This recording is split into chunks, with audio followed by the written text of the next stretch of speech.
the latest top tips, reviews and advice, please subscribe below. Hello and welcome to Outdoors Outdoors with me, Mike, telling you guys a bit of a pitching / tutorial video on how to pitch a Quest sun shield basically.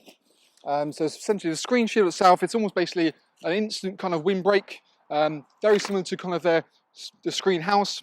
You've got your kind of screen shield. Now it actually can attach onto the 4 Pro or the 6 Pro as well, so you can have it inclusive to the actual awning itself. Alternatively, just stands alone as you want it to be. So what I'm going to do first and foremost is kind of open it all up.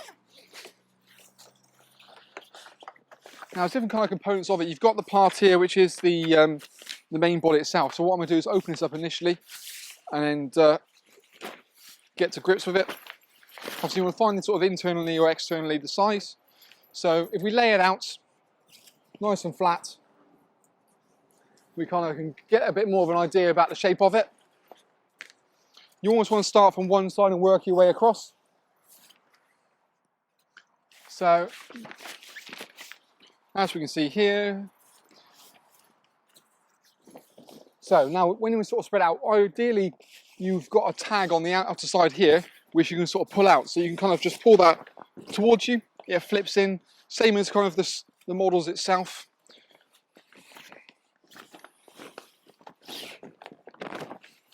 And you kind of create this little bit of a shape then. So again, you want to kind of the base fully open, so the bottom corners furthest away from one another, and it'll pop in like so. Now we've kind of got this pre-shaped, it can almost stand in position to a certain extent. What I'm going to do is basically connect it onto the one side. So we can actually now zip it on. So at this point you'll either choose whether you want to attach it to the screen house itself or have it its own sort of entity. And you can actually buy additional panels which are zip on and you peg out as well. So you can make it as pretty much as big as you wanted to.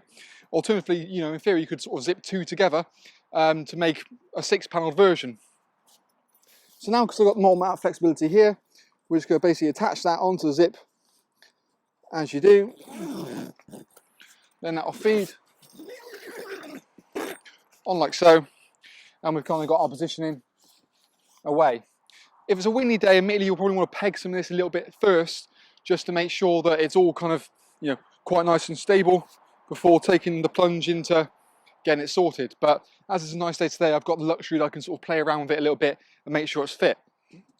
What I want to do then is, because of the sides basically haven't got additional bracing, there's 2 kind of king poles that go either side. So you've got a spike. Okay, play that way. So you've got a spike like you can see here. So what I'm going to then do is insert that into an eyelet located above it.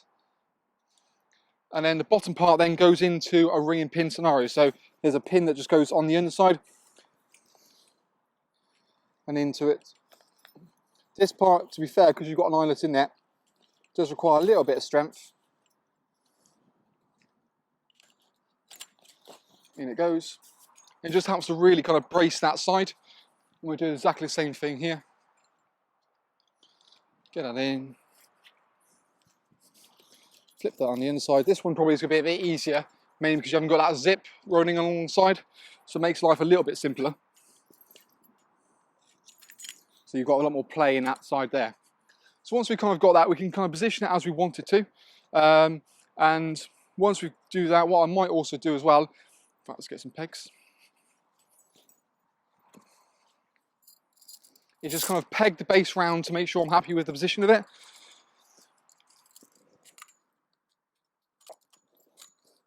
You've got each bottom has its own little kind of tab in many ways, so you can just pull it out, peg around the base, and it just nails it down along the bottom then. And because you've got almost this kind of the way this kind of frame system, it means that you can actually fully utilize the inside of it by having furniture quite a nice up to the height. And again, because it's higher than most windbreaks, well, you've got this perfect kind of enclosure. It means also you've not got a huge amount of gap for dogs to get underneath.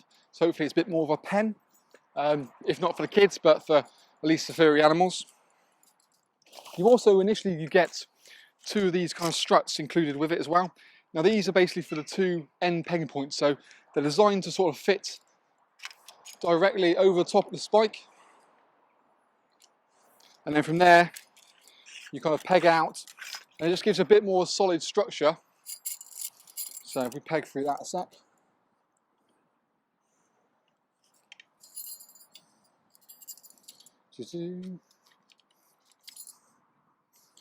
Then you can kind of then see sort of tension that as and need to. Ideally you want that pole just dead straight, but having a small solid connection means that, again, it's going to stop it going from in and also going from out. So it's pretty, pretty solid from there if need be. If you want to be really cunning, what you can also sometimes do is almost try and feed that panel so that part's on top and it pushes it down. But really that is going to kind of give most of its sort of strength for its main way. We've also got a secondary one,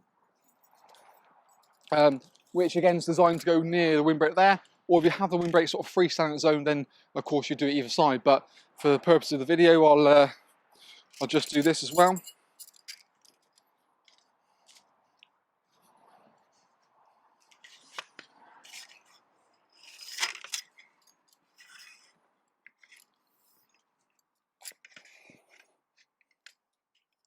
And peg through it.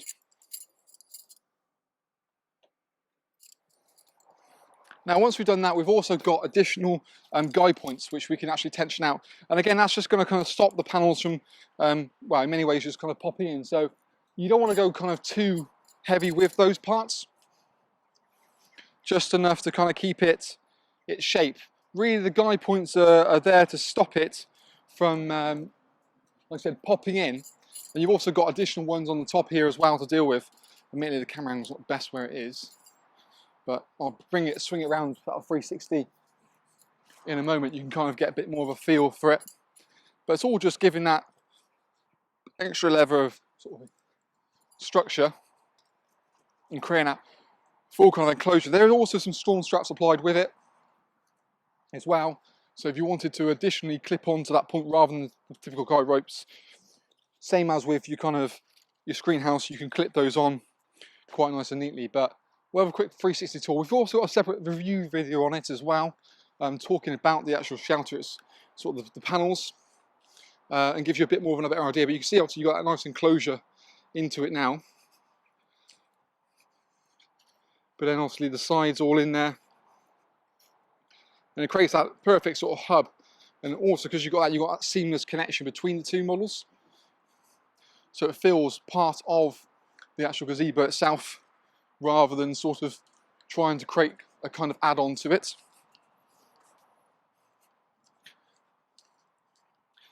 But yeah, also check out our little review video we've done on it as well. Talks more into the sort of features and the spec of it. And also it's a bit more of a shorter video as well, so it's more to the point. This is just more about the pitching it. But strong, robust, quick and easy to put up. And also, like I said, in terms of height-wise, you can't really beat that. You know, sitting in here, or standing in here, let alone, it just creates that kind of secured area away from the elements. But for more information, follow the link below this video. It takes you straight through our website. We've got all the pricing, the sizing, the spec and everything all located there, along with the other video about the product, talking a bit more in depth about it. But yeah, so that's kind of our little video review on the screen house sort of screen shield really. But yeah, thank you again for watching, and we'll see you again soon.